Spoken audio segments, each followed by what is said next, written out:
now you're in danger of being the one where the people just above you are thumbing your nose at you because now you're homeless. As we see is what's going on around us, and we have a lot of fear right now, you can see why it's important to have prepared ahead of time. Well, it's been quite a rainy day today, and what better time than during this gloomy weather to talk about the gloomy conditions going on. I just wanted to share my thoughts about how what's going on now can often compare to the Great Depression, along with some of the political stuff that had gone on right before this happened.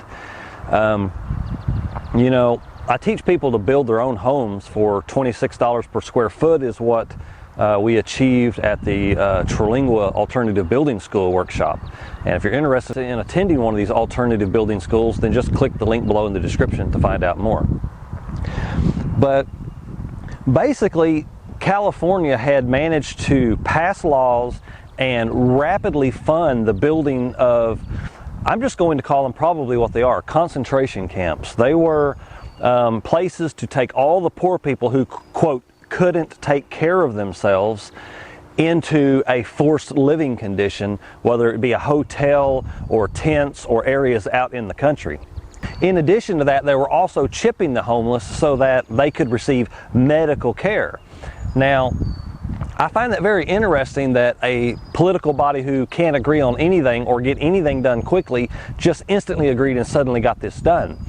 And I also find it interesting that now that the economy has been pretty much brought to a halt, I couldn't help but draw the comparison that everybody who works typical jobs, I mean, if you're the normal American who have a 401k, even though you may lose 50% of your retirement fund, you still have the money to weather out a year or so. But a great deal of Americans are living literally from hand to mouth. They're paying rent or they're paying a mortgage. And even a 2-week shutdown means that they're not going to be paying all of their bills. Will that be their car payment? Will that be their rent payment? Will it be their mortgage payment? And so you see something like this being let out. Oh, it's just a day. Oh, it's just 2 weeks. Oh, it's just 2 more weeks. Oh, it's just 5 months. Puts you in a position where you're never going to catch up on your bills. And what this means is homelessness. All the bills they passed against homeless people, everybody just thumbed their nose. Oh, we don't want those ugly homeless people crapping in our streets anymore. We hate those people, right? Well, funny thing is, now you're in danger of being the one where the people just above you are thumbing your nose at you because now you're homeless because you couldn't pay rent.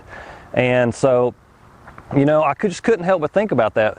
What would that look like if suddenly a large portion of the lower income families, you know, a great multitude of people were suddenly homeless?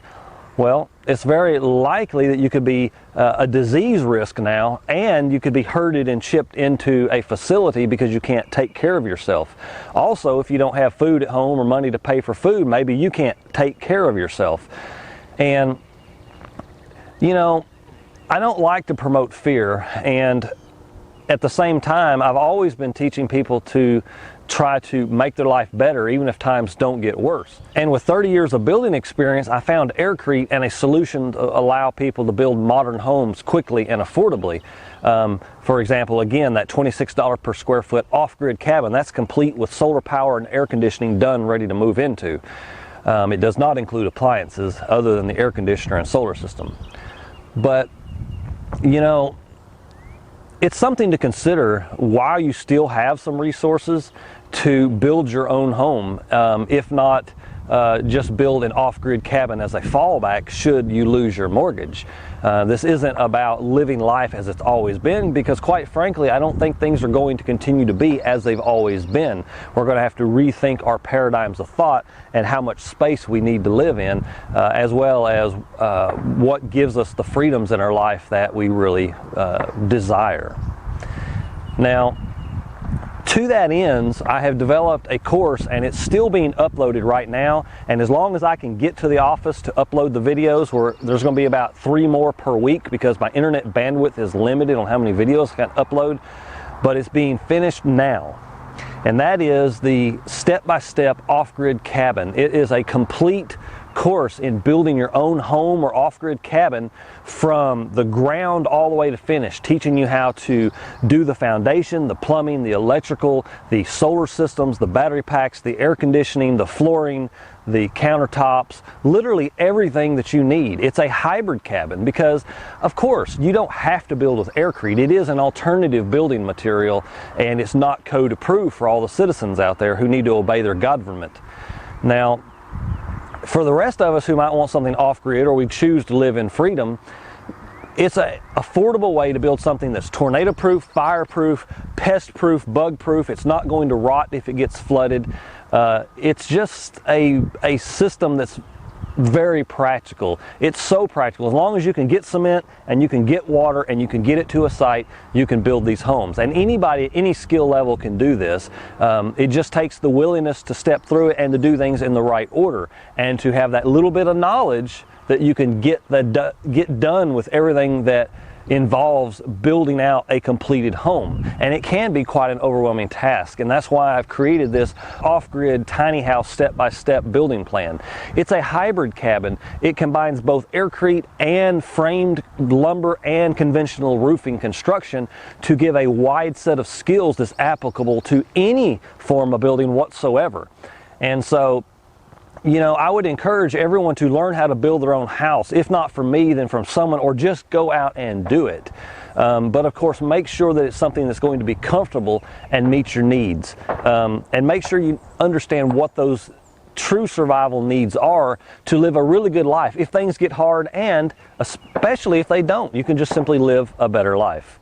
And in addition to that, you might want to check out the Survive and Thrive Blueprint. It's also in pre-release right now at 50% off. And for either one of these, you can click the link below in the description to learn more about those. The Survive and Thrive course basically leads you through a process of what it takes to be 100% self-sufficient, or at least 80% self-sufficient, as much as you are willing to go.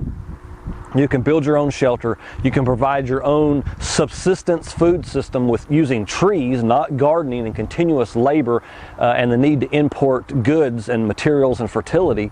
But instead it gives you an immediate basis in the shortest time possible to get yourself fully sustained without having to spend years in development.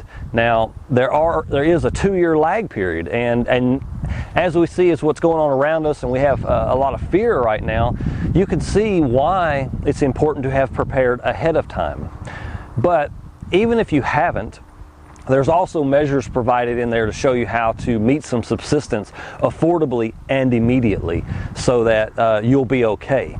It's not necessarily eating what you want to eat. It's not living life as it's always been. It's just about the bare essential, most rapid way to get completely self-sufficient as possible.